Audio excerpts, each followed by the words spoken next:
we're saying? Okay. Oh yeah, didn't even. Sorry about that. Okay, so I'm just going to ask you a couple questions to kind of. Well, Morgan's one of those people who, when you first meet him, you're kind of like, is this guy for real?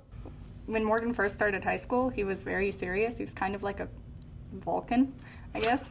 He was really serious. You know, he's very literal.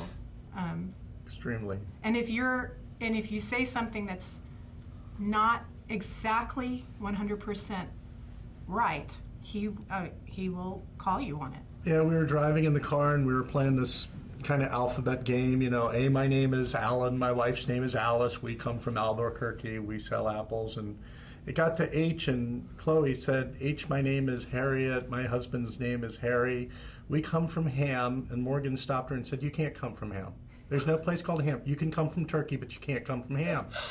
And the funny part was, he wasn't laughing. He was fixing the problem. And there's still that in Morgan, and that will never go away. It's something that endears him to us greatly. But he's serious. People that know him well have always said he's been 87 years old since he was 3.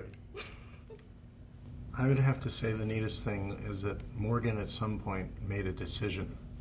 He didn't wait for us. He just made the decision that he was going to grow and commit himself to the Lord. And he did that.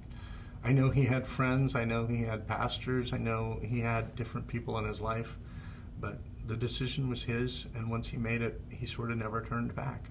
I remember when the Joseph play was coming along, and I had mentioned to Morgan, hey, you know, she needs boys to audition for that. Do you want to audition? And he looked at me and said, what do I want to do that for? You know, he just wasn't interested. And then she had approached him and encouraged him to audition. And I just watched as God kind of just did this thing in his heart where he not only became interested, but his love for music just exponentially just went off the charts. One of the things that I've seen Morgan, how he changed, I can just see him at times where he is just reading his Bible through the night and through the day, and it's just marvelous to see him grow like that. He became my caring, loving older brother who followed the Lord, who I could come to whenever I needed to talk to somebody, and know that he was always going to give me an answer that pointed me back to the Lord and encouraged me, even when I didn't want it, which is somebody who's really helpful because even when you don't want to hear from the Lord, they're always going to push you back to him. He was probably 5, and I sent him out. We lived in this little townhouse with this little courtyard in the front, and I sent him out to play, and I looked out, and he had taken a trash can and had stacked it in front of the front gate, and he was standing on the trash can with his arms holding onto the gate, looking up at the sky. And I said, Morgan, what are you doing? And he looked at me and goes, Mom, look at the birdie parade. You know, and I looked up, and there was just a massive amount of birds in the sky just flying, and it looked like, you know, I guess in a child's mind it was a parade of birds. And he was able to, and even to this day, he can look at something and see beyond. And it's not just a flock of birds in the sky, it's a birdie parade. I'm so excited for you, Morgan. I'm so proud of you.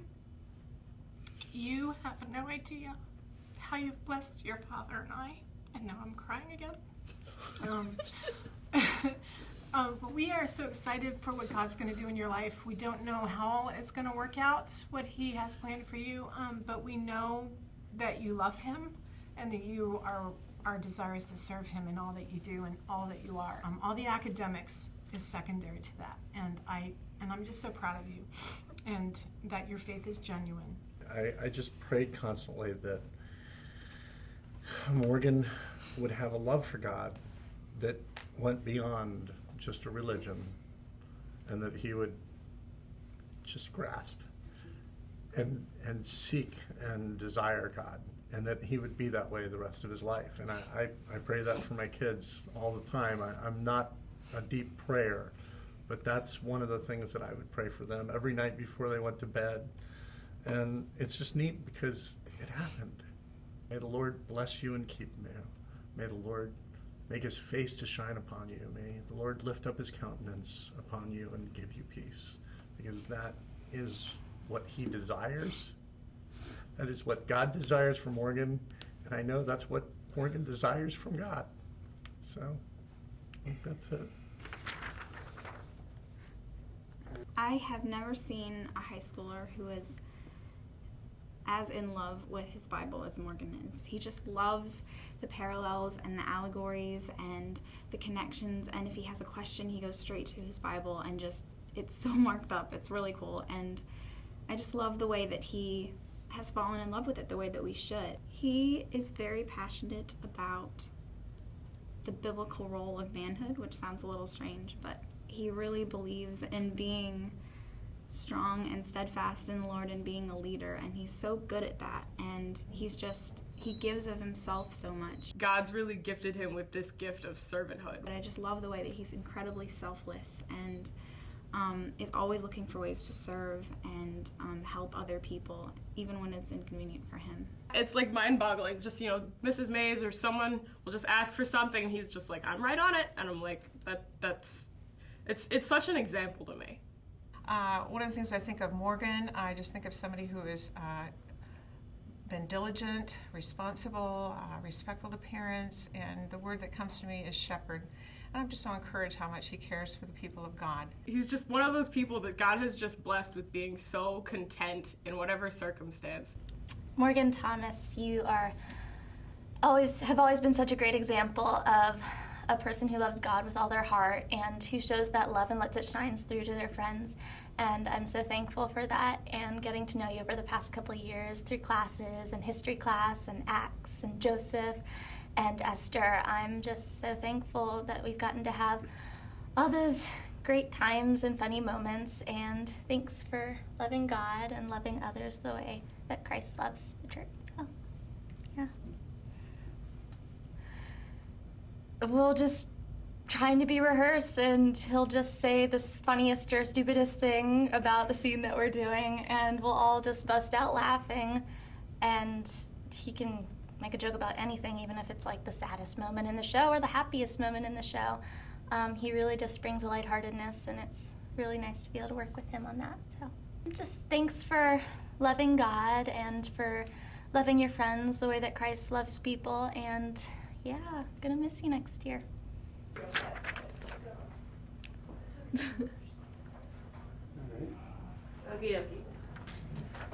I guess one of the biggest things that I've learned from you is just to work hard and love God.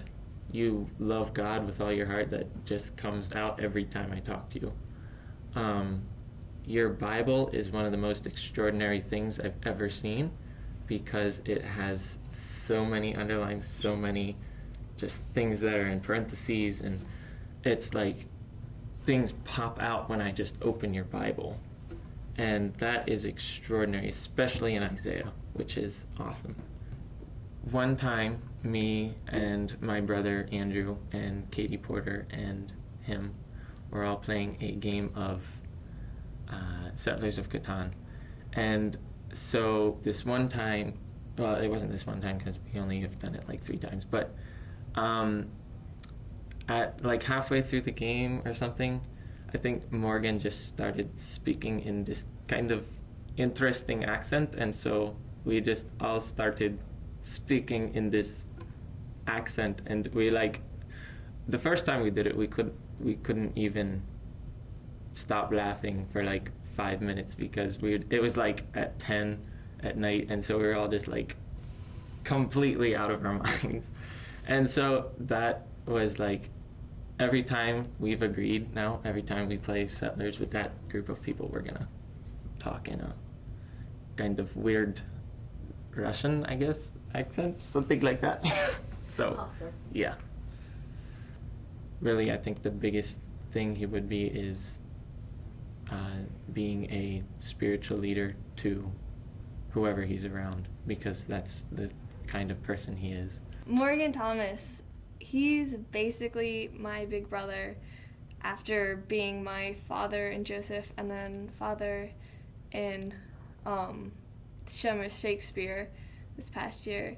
He's always been there for me. He's always been there to give me verses and encouragements, and especially songs of worship songs that always have pointed me straight to Christ. And I've seen him grow so much, and just loving others and constantly shining for Christ. Backstage, he's reading his Bible constantly, and he's always giving us positive encouragements and helping us on our walks too. Do you have any goofy or funny memory with Morgan? I remember we just recently went on like bumper sledding, and he just gave up using the sled, and he was just sliding on his belly behind the car, and it was just so much fun. Should we move on to the next person? You want to do another person? Yep. Morgan is always like really cheerful, and like whenever I see him, and like he always says hi like when I'm passing him, and he always has a smile, and he's always willing to serve. That's one thing that I like really notice about him. He's friendly, and yeah, I don't know Morgan that well, but like I really like that he takes the time to say like acknowledge you and say hi, and you know, just take time to like ask how you're doing or whatever like that, and that's cool. He's very passionate about God, which is, I find, really something to look up to. We have a Bible study that he leads with a couple other people, and it's very, very good Bible study because they always get really deep and stuff, and so you can see like their passion for the word, and it's really inspiring. I like it a lot. No, I think one thing I've noticed about Morgan is that he's always like leading and like guiding people in the right way they should go, and as like, I mean, I don't know him as well either, but as the years go on, I've seen like he's spoken more and like going out and speaking more and trying to help people along their like Christian way with God. And I think that's really encouraging, and I think we all appreciate it a lot because, you know, we all have struggles, and he's there to help people. And he's serving a lot too. He's always serving everyone. That's a really good example. When I first met Morgan, he like the first thing I noticed about him was he was like extremely respectful for everyone around him. Yeah. And it made me feel good just to watch how you can really be respectful, but you can really be like a fun person to be around at the same time. Like I didn't think that was possible. But, yeah, I guess that's one thing that I love about Morgan. It's great. I like his laugh. It makes me laugh. Yes. I can't do it. It's like nice and boisterous. And it's like, It's like, so full of joy. It's just like overflowing. Resonating. It's like ha ha ha. Okay. No. No, not like that. No, never mind. It's like Santa Claus. I don't know.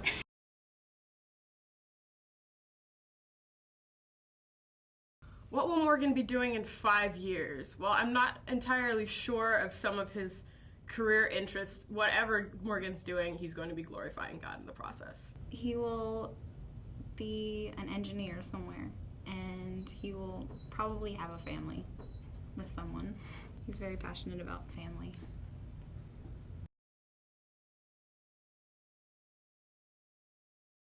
Morgan he's definitely my brother. And he's always been there just like my other brothers too. Dedicated to working hard, doing school, and loving God. He's determined.